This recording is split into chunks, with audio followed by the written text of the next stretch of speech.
Hello, my great and wonderful people. We welcome you once again to our today's episode of this program. And today, it don't happen again. The confusion state of these people, this Assume Buhari and Uncle Hot, it don't become a public sunshine when it be say nobody feel hide from. Honestly. And then we get two major news when they say we want review. Waiting make us they talk this thing when they say we they talk right now. Before we know, say they don't they confused, but now it don't become so obvious to every one of us and even the entire world. All right, the first one when they say they reach our table here talk say House of Reps say they don't receive proposal to change Nigeria's name to UAR. You see, when we talk say this people they don't confused. People will say we don't know what they talk. Tell me now, say whether not to change Nigerian name, now it be the next thing to do now to provide solution to the problems when they say it they face us.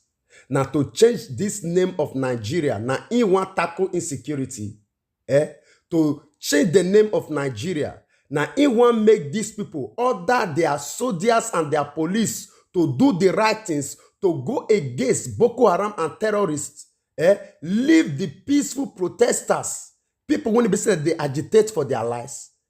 Now to change the name, now you want to change those very one.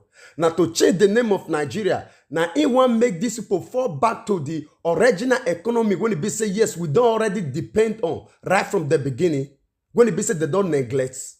Now to change the name of Nigeria, now it will make them repair hospitals and roads, not they make them they fly out to abroad. When it be say that the sick, leave the poor masses for inside the poor state of the hospital. When it be say yes, it don't collapse finish. Now to change the name of this country, Nigeria, now you want to reduce the inflation when it be say it there on top of all the prices of everything, the food items and also the building materials, every single thing for inside this Nigeria. Now you want to regulate the economy. To change the name of Nigeria, now you want to put these people head down for them to remember the things when they say you're supposed to move this country forward. If we they talk, say these people they confused. When I will say we don't know what they talk. I believe say each and every one of us Nigerians, when it be say we still believe say these people they still have an idea of something when it be say they need to do to move you and me forward. When it be say when I still believe say they still get. I believe say they don't they expose before unana, right? Okay. Then after that one, we still get another one again when we they receive from this Oga Patapata, the AGF of Nigeria. When we say in name na Abubakar Malami. This one are the one when we say it advise your Oga, this Assume Buhari, waiting to do. Say make it do away with the constitution of Nigeria. Make it bring back the rules and regulations of the military to rule this very country. And the title of this one talk say AGF Malami say he asked this Assume Buhari say make it declare martial law, which is to say make it set aside the constitution of Nigeria, which is to say the only thing when they say Nigerians will feel understand na hot hand, may they bring back the command of the military. Maybe this one also go in line with the word when they say he issue for Twitter and he also showcase them for his own brokers when they say he hold with the governors. Say all those people when they say that they misbehave, which is Nigerians when they misbehave. Say he will teach them the language when they say that they understand. I bet make una not verse with the laugh. This one it don't look funny. This one now, this one when it be say the offer. So if it be say we not even read anything today, we'll just do the talk they go so that all of us will understand the reason why it be say with the come outside like this they talk. You know the language when it be say we Nigerians they understand when he want teach us now. It not pass the same language when it be say they speak for toll gates. Yes, now the same language when it be say that they unleash their army to come outside to come kill thousands of protesters for toll gate. True. We understand all of us not wrong Eta Isa has. Yes. Now the language of death now in be that very one. Not be just for us to come outside to criticize this man. Not be the issue. The fact of the matter be say when the time reach, they will really execute waiting that they talk. Same way, now he go with this Fulani herdsmen. When they will speak their own language, they will tell us, they will issue that statement. When the time reach, we will see that they put into practice. before our very eyes. Sheikh Kiosk don't fool the southeast and the southwest right now because of this same Fulani herdsmen. Now the language won't be said they tell us ever since. The statement won't be said they made over years. Now in that they execute right now. Now same way. Now in these people they put their hands together and their energies together right now to make sure say they do away with Nigerians. Not be only to do away with us. Now they also start say they want to go do away with the names. Not be for them to provide solution to say, okay, now time don't reach. May we make a round table meeting. Okay, these people don't they cry out. Waiting be their problem. Waiting be the issue to make sure say, okay, all this cry from every angle will reduce them. No. They see the common side with their dubious statement.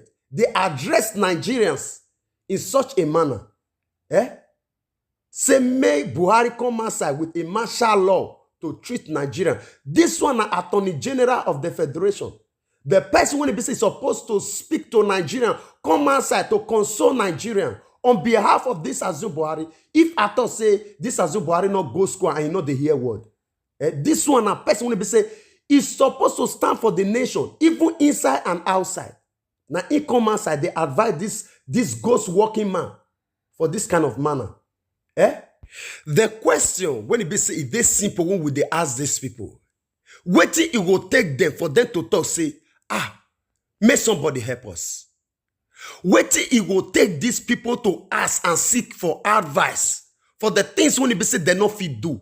Waiting it will take them.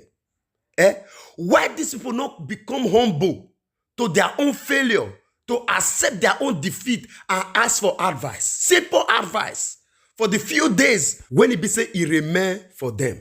Waiting it will take them. They always talk and say pride come before fall. And truly, the pride when it be say it come before these people fall, it really too big. It too big. It too big. It's so agbada. It wear akpola and it can't wear face cap journal. And if they run, if they on a high speed, on a more than 1,000 kilometers per hour. This kind of foolishness when it be say before these people.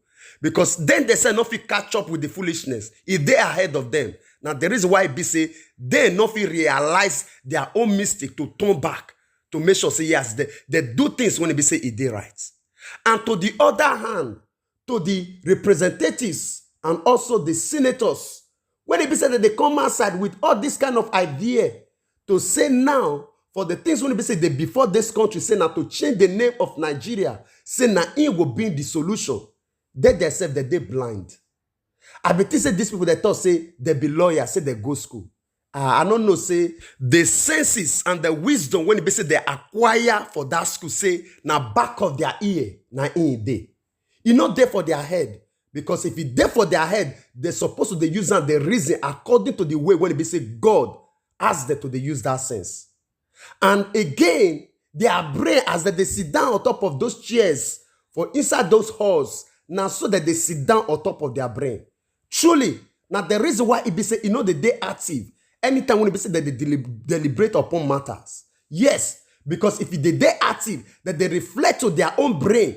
If at all say not be the one where God give, they say now only the one when it be said they acquire with their own books. They're supposed to understand. If at all say they pass through secondary school or higher institution, we know say a lot of them they not go school at all. Now pinpoint them because of all the negotiation when they say they pass through. Now it make them day there. Because people when they say they really know the four walls of university, they know if they think like this. No, if I thought they made mistake, if it continue for years like that. For 4 years, the mistake remains. And after 4 years, they go 8 years now, the mistake still continue like a long rope. If it continue like that. This one clearly prove, say these people, honestly, as in, they go to the backyard of their houses, their farm, go pinpoint them and put them for that position just because of their lobby. It don't prove to the whole world. Una foolishness review itself to the whole world. Now, waiting we just come talk today. Now, in be this very one. And make una not worry. It not end for here. As una rub una self with shame, so now so it will pass from una generation to una generation. Not be we curse una. Now una curse una self. All right, my great and wonderful people. Honestly, we dey very sorry because today, because of this news, we not just come here because they read their nonsense here. We just carry and come, make we showcase to una, may we use and address the issue when they say they follow them. And every Nigerian, when they say they never see one wake up to this issue, when they say they no one wake up to stand up to their own right and talk, may we watch you.